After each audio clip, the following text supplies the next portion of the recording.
C3.ai has been riding the huge buzz around artificial intelligence this year. The shares have gone up a lot, and they're still going up, spurred by ChatGPT and the buzz around that. But the company does have a longer history. It had its IPO back in 2020. It's headed by a software industry veteran, Tom Siebel. C3 reported its latest numbers after the bell yesterday, and Siebel struck an optimistic tone on the call. He's joining us right now. It's good to see you, Tom. Thanks for being here. First of all, for people who don't understand what C3.ai does and how it fits into this new and rapidly developing ecosystem, can you just set the stage for us, first of all, as to where you guys fit in?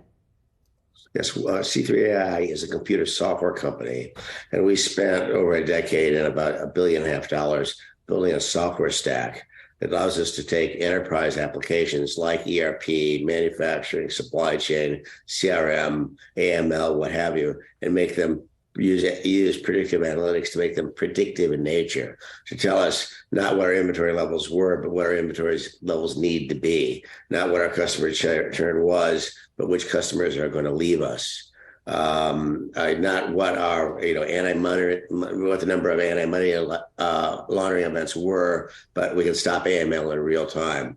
So we're typically serving, say, Fortune 1000 accounts, Shell, Koch Industries, United States Air Force, what have you, with very large scale predictive analytics applications, applying AI to the enterprise to allow organizations to deliver products at lower cost with lower environmental impact into the hands of more satisfied customers. Perhaps for our own edification and perhaps some of that of our viewers, what then is the difference then between the predictive analytics AI applications that are currently already available to your customers and some of the more new generative AI conversation that we've seen in the kind of language learning models that seem to be really coming into the fray?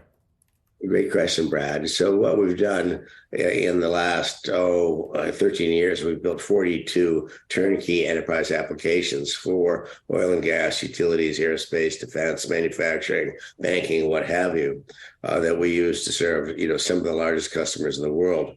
Now, with the advent of generative AI, this represents a very interesting opportunity. We've been working with this since about 2020, and we have an architecture that allows us to take advantage of these innovations. And this generative AI, it's difficult to overestimate the impact of this. Now, we're not using it for chat. Okay, we're using it for a fundamental different purpose. We're combining enterprise search, think the Google user interface, with natural language processing, generative AI, and reinforcement learning to fundamentally change the nature of the human-computer interface.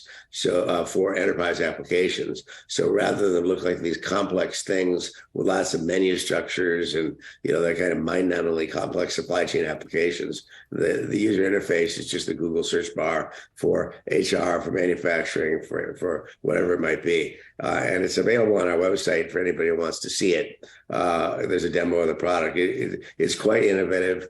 We filed patents on the technology, I think 21 countries, but it's not, most people think about chat. This is not about chat.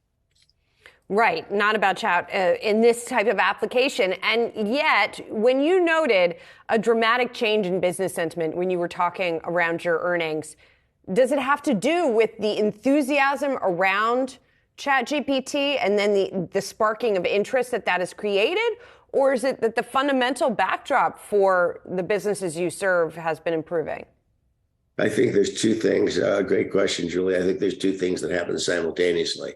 One, last summer in July and August, we just saw a significant downturn, in buying behavior in Fortune 1000 accounts. Everybody was hunkering down, preparing for a recession. They were scared. They were cutting costs. And, we called that pretty early. And since then, we've seen a massive tech recession with all the layoffs and what have you. And that affected us. Now, we're seeing in the market at large, something fundamentally has changed in terms of the people who are running these organizations are optimistic. They're moving forward. At the same time, there's been a realization that these organizations can use enterprise AI to fundamentally lower costs, serve customers better, deliver their ESG objectives, and deliver products with lower environmental impact into the hands of more satisfied customers. And this generative AI definitely accelerated the interest in AI. So AI now is at a peak, and that seems to work very well for C3.ai because I think we're the largest application player in that space. When I was looking through the analyst commentary in reaction to your numbers, to your tone on the call, et cetera, one question I did see was that while you sound very optimistic, that's not necessarily showing up in your numbers as of yet. And I know you guys raised your forecast a bit for the full year, or I should say narrowed the range, but raised the lower end of it to some extent. When do you think you're really going to start to see an acceleration in the growth and in the numbers? So I think in the coming year, we'll see a dramatic acceleration. Understand about 2 quarters ago, Julie, we changed our pricing model from a subscription-based pricing model where an initial contract might be 10, 20, 30, 40, $50 million, okay, to a consumption-based pricing model where an initial contract is you just take the application, you install it, and you pay 55 cents per vCPU hour to operate it. So it's much easier to buy. Our pipeline of applications of opportunities has increased dramatically. Okay, now, the short-term effect of that puts downward pressure on revenue. Okay, the medium and long-term effect of that is something of a hockey stick in revenue, and we expect to see that kick in sometime in the next fiscal year. Tom, you've been in the industry and executive at a tech company in one capacity or another, and especially given C3.ai's advancements, you've seen how this industry has changed. You've seen how management styles have changed as well, and it's almost being kind of hypersped into this next era when you've got CEOs like Mark Benioff, CEOs like Elon Musk even, who are far different than the tradition of what we've seen in the past. Do you believe that CEOs right now in the tech industry are looking at people like Elon Musk and saying that, that's something or a management style that we should be unleashing within ourselves? I think Elon Musk serves as a role model, okay, for a lot of CEOs. And he's enormously independent, enormously politically incorrect, and it's a little bit refreshing. So it's and very entertaining. He's obviously a very talented guy and a great genius, and he's accomplishing a lot. Maybe some others couldn't tread that politically incorrect thing quite as, I don't know if I would say successfully, but without consequence, shall we say, as he has. Tom, finally, I want to zero in on the AI industry a little bit more, too. Surely you're aware of what your stock has done this year, but also like anything else having anything to do with AI, right? Whether it's in the name, whether somebody drops the term in a press release, stocks have gone crazy.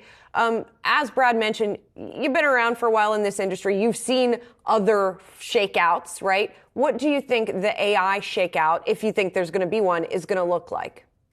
The analogs would be the Ethernet, okay, the internet, client server computing, the personal computing, the smartphone. AI is this is soon will be a $600 billion addressable software market.